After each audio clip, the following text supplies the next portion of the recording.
Olá, eu sou o Mauro Fella e esse é o canal Destino Berlim. Hoje é dia 26 de setembro de 2021, dia de eleições na Alemanha. Eleições para o parlamento, para o Bundestag. Dependendo do resultado desse pleito, dentro de alguns dias a gente também vai saber quem é o novo chanceler alemão. Isso mesmo. O alemão, quando vai às urnas, ele não escolhe o chanceler, mas ele escolhe os parlamentares do Bundestag, que por fim vão também para um processo de eleição para escolher entre os candidatos de alguns partidos quem será o novo chanceler. Então, se você quiser saber um pouco mais desse processo especificamente, ou seja, como os parlamentares escolhem o novo chanceler alemão, é para você ficar por aqui e ver esse vídeo, porque o tema é justamente esse. Portanto, me acompanhe.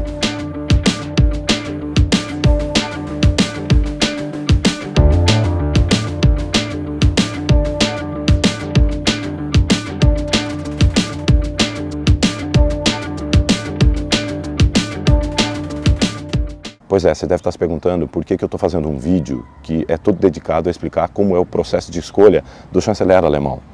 Porque, na verdade, essa escolha, como eu já disse na introdução, ela é indireta, não é o povo que escolhe o chanceler. O povo tem o direito de escolher os parlamentares do Bundestag e o Bundestag é que vai decidir, então, quem é o chanceler, representando o povo.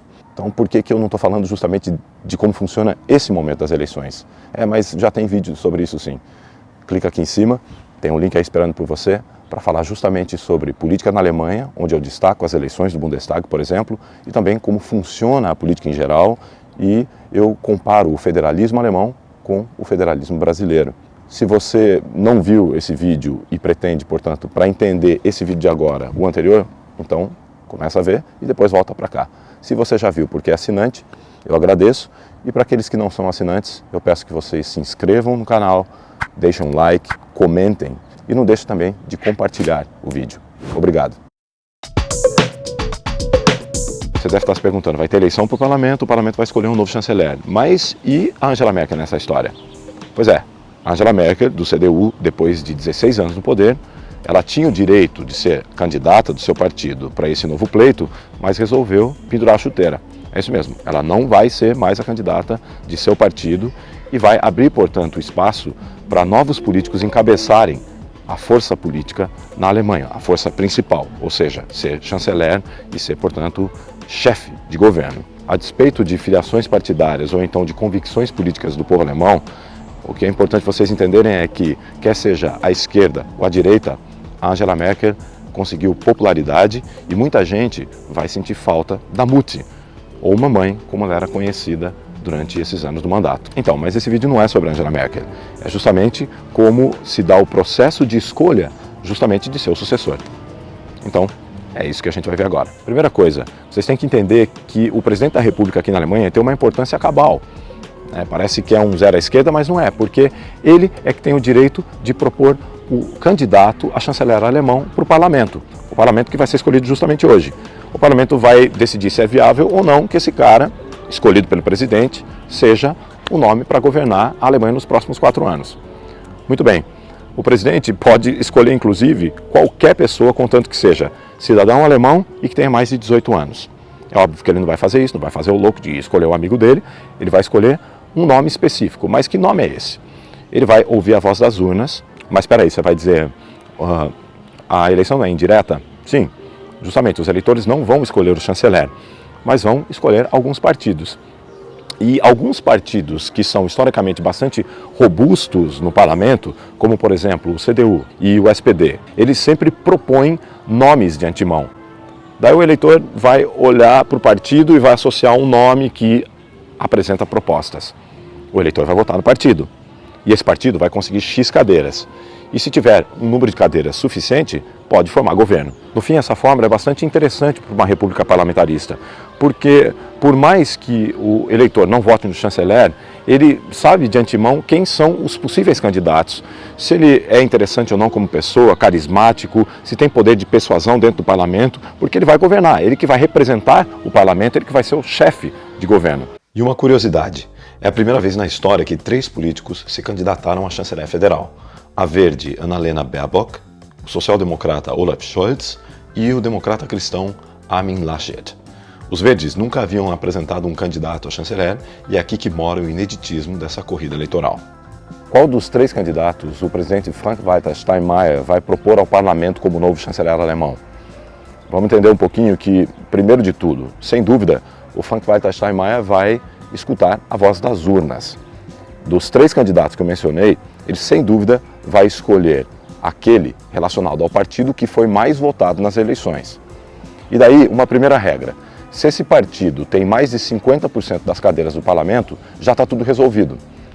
O Frank-Walter Steinmeier vai consultar os parlamentares vão dizer, esse cara tem poder de governabilidade porque ele tem mais de 50% das cadeiras do parlamento. E essa é a voz do povo. Fechou. Agora, se o candidato que o presidente propõe está relacionado a um partido que não conseguiu os tais dos 50% mais um das cadeiras do parlamento, daí esse candidato, ligado ao seu partido, esse partido, vai ter que construir uma coalizão para alcançar a governabilidade. Alcançada essa governabilidade, isso significa ter uma maioria do parlamento, daí sim o Frank-Walter Steinmeier diz ao candidato, beleza, eu vou te propor ao parlamento como o meu candidato a ser chanceler. É assim que funciona. Então, tem dois fatores aqui que o Frank-Walter Steinmeier vai levar em consideração. A voz do povo, através das urnas, e também o poder de governabilidade desse candidato, que está associado a um partido, para conseguir formar governo. Afinal, ninguém governa se não tiver maioria no parlamento. E já que o assunto passa por partidos políticos, eu não acho nada mal falar um pouco dos partidos políticos que integram o Bundestag atualmente e que deverão, de acordo com os prognósticos, continuar ocupando as principais cadeiras do parlamento alemão. Eu não vou aprofundar o tema, porque o vídeo não é sobre isso, mas para tornar a coisa um pouco mais compreensível para vocês, o que eu vou fazer é fazer analogias de um partido X alemão com um partido Y brasileiro. Mais à esquerda do espectro político está o Die Linke. Trata-se de um partido muito jovem que foi fundado em 2007. Com sua reivindicação de maior regulação de mercado, tributação de grandes fortunas e maior investimento na área social, está muito próximo do que é o PSOL no Brasil. Sua cor, vermelho. A social-democracia está representada pelo SPD. É o partido mais antigo da Alemanha e já teve políticos seus elevados a chanceleres federais. Tradicionalmente de esquerda, o partido teve momentos de se aproximar de políticas trabalhistas neoliberais, o que o fez perder eleitores. Agora, volta com tudo, com um discurso mais social e de distribuição. Seria o PT no Brasil, sua cor, vermelho. O Partido Verde alemão nasceu na década de 80 com um discurso que, à época, soava bastante inovador. Política ambiental sustentável a todo custo. Para muitos, os verdes continuam mais à esquerda na política, enquanto que outros entendem que só foi possível o partido lançar candidatura porque seu discurso o colocou mais ao centro. Talvez a Rede de Marina Silva seja o partido mais próximo do Partido Verde alemão. Mas, de novo, hoje todo partido deveria ter o meio ambiente como uma das pautas mais importantes de seu programa, não?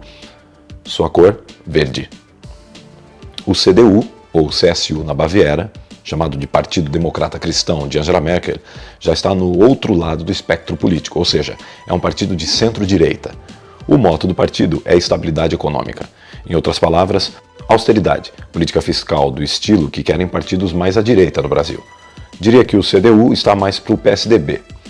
Teve uma agenda positiva diante dos imigrantes durante o mandato de Angela Merkel, mas é anti-aborto ou contra o casamento entre LGBTs. Sua cor, preto. O FDP, ou Democratas Livres, é partido de direita para integrar coalizão.